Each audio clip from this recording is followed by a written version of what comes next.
Well, he did. He said he was going to end the war in Ukraine on day one. He said the stock market would go up and he'd make everyone richer. You now have the Swiss investment bank UBS, widely regarded as a leader in this field, predicting an inevitable recession with growth GDP. We'll see. We'll see in time, but, this happened 2 days This is a moment that sets the tone for everything that follows.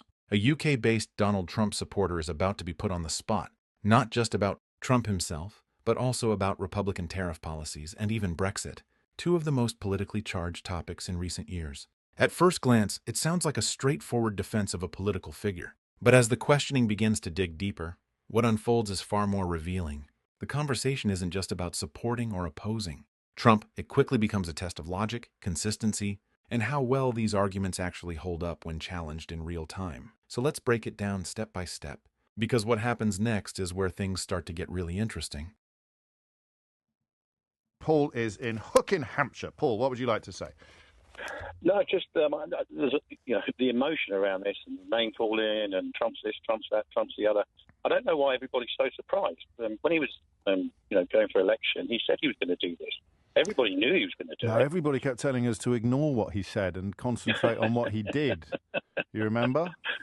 I do, but again, we've got short memories. When he was, in his first term, he said he would do a number of things, and he did. Well, he did. He said he was going to end the war in Ukraine on day one. He said the stock market would go up and he'd make everyone richer. You now have the Swiss investment bank UBS, widely regarded as a leader in this field, predicting an inevitable recession with growth GDP. We'll see. We'll see in time, but, this happened 2 days ago. My point's very simple. He said he was going to do this. He's done it. The emotion and the response is quite ridiculous, I think, in terms of, he will want deals. He wants to make a deal with people. This is his way of doing it. No, you don't need to like it. None of us need to like it. But name calling and saying this, that, and the other, I just don't think it takes anybody anywhere. You've been a bit woke, Paul. A little bit of name calling, a little bit of mischief, a little bit of fun. It keeps us all honest. I'm the least woke. Keeps the conversation fresh. Least woke bloke in the world. Yeah, I thought you might be. In the world. So, what should Starmer do in this context then? Well, I think the first thing is, it's 10%. I think that was probably better than the UK thought it was going to be. I think... no, it's exactly the same as every other country in the same situation as us. Yeah, except Europe. No, they're not in the same situation as us. They have a different trade balance, a different balance of trade. So any country with a comparable balance of trade to us gets the 10%. There's no special treatment there whatsoever. Okay, so that's where we are. Trump is looking after America. It's his country. It's not our country. You just said it's going to go into recession. Its own stock market. They've lost $2 trillion. How is that looking after America? No, I will, but you're going to have to address the question of how is a $2 trillion loss overnight looking after America? Well, he's talking 1 day, 2 days. Let's see what it's like in 3 months. Who knows? I don't know, and nor do you, and nor does anybody else. You just said he's looking after America, and I've just said he's just lost trillions of dollars. So in the context, so in the context of now, he's hitting America really, really hard. But at some unspecified point in the future, things might go really well. Did you vote for Brexit? Pardon? Did you vote for Brexit? I did. Yeah. And this was the same argument we heard then. Well, no, but Starmer is the leader of Britain. Hang on. Starmer's the leader of Britain. Because we are on our own, he can decide what the government decides to do in response to these tariffs. Now, he can retaliate. That's up to him. He's our leader. Yeah. He needs to look after Britain. Yeah, that's his country. And the Swiss need to look after the Swiss, et cetera, et cetera. And it all goes around like that. Yes. Because that's what Trump's doing. So what do you think looking after Britain would look like? And you can't keep saying that Trump is looking after America because he's just tanked trillions of dollars from the American economy. They've laid off car workers in America temporarily as a direct result of the impacts his tariffs will have upon their overseas operations. But you knew that. Well, I know that, but I think, Rome isn't built in 2 days, and nor's the response. We're talking about 2 days. But this is Brexit again. Yeah, but you're talking 2 days. But I'm talking $2 trillion. You know the market's probably better than I do. When's the last time $2 trillion were lost overnight? US stocks plunged. I have no idea. But doesn't it matter, though, to your optimism, especially after your vote for Brexit went so badly? Doesn't this idea of sticking all your eggs in things are going to be great at some unspecified point in the future, haven't you kind of got bored of that yet? I just think people are so surprised by something he said he was going to do. Yeah. And he's done it. Now, the response will be interesting. I think, he prides himself, if people want to call him a narcissist, he prides himself on being the art of the deal. What he wants to do is to negotiate. Well, he didn't write that book. Well, no, I know. You're right. Do you know what happened the last time they brought in tariffs like this? Oh, God, no, I haven't got a clue. But doesn't it matter, Paul? No, because I think that... No, I mean, that's why I find conversations like this fascinating. You voted for Brexit. You're making all the same arguments about Brexit. Brexit was an undiluted catastrophe, but this one will go really well. I'm not sure it's a catastrophe, was it? What's your favourite bit? Pardon me? What's your favourite bit? My favourite bit is, well, you've probably got a point, actually. It's about controlling entry and exit from the country. How's that worked out for you? That's probably, you have a point. Yeah, and we could, of course, have controlled it a lot more robustly before you voted for it. So the thing you voted for has been a catastrophe. The reason why you voted for it has got immeasurably worse, but you believed things would be brilliant at some unspecified point in the future, and here you are making exactly the same arguments about Donald Trump.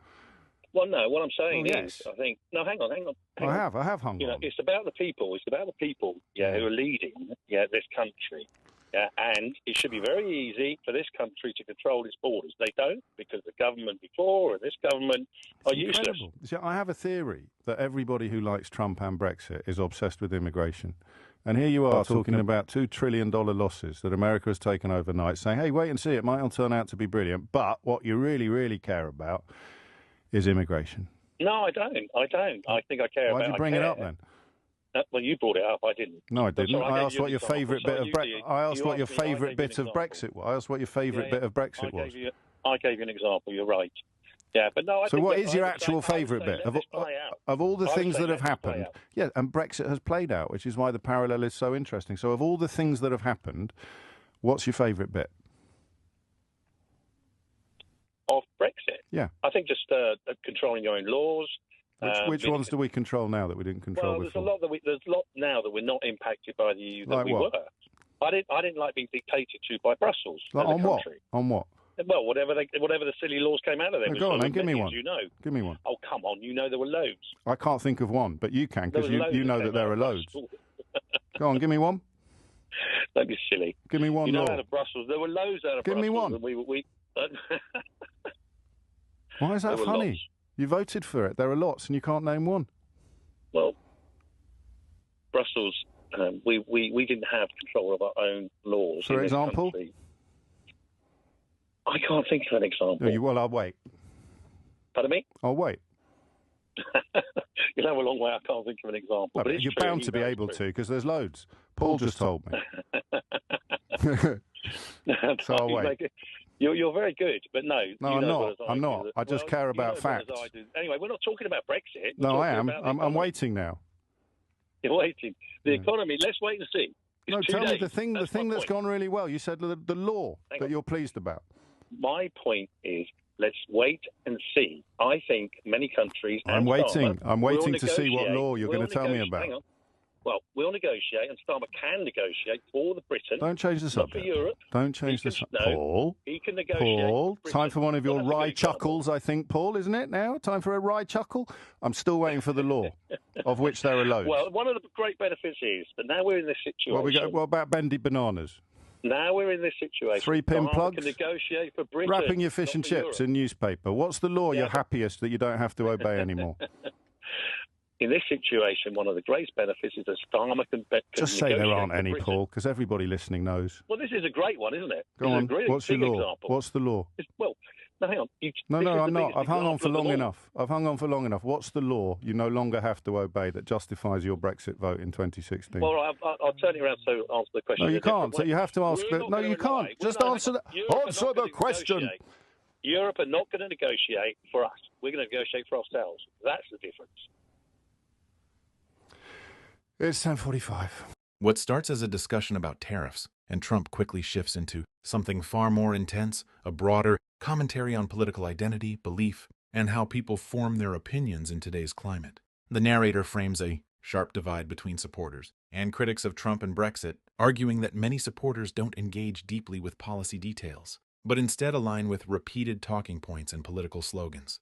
In this view, it's less about specific laws or economic arguments, and more about loyalty to a broader political narrative. From there, the commentary expands the comparison between the UK and US, linking Brexit debates with Trump-era politics, suggesting that similar emotional and cultural forces are driving both movements. The argument is that when Supporters are pressed on details, whether about trade policy, immigration, or legislative changes. They often struggle to give clear, factual explanations. The narration then pushes a stronger interpretation, framing this as a pattern of political persuasion built on simplified messaging, identity-driven beliefs, and distrust of mainstream institutions. It presents the idea that complex policy debates are often reduced into slogans that are easier to repeat than to fully explain. As the segment closes, the tone becomes more reflective but still pointed, ending with a challenge to the audience to consider why these political narratives remain so powerful and what they actually reveal about modern political discourse.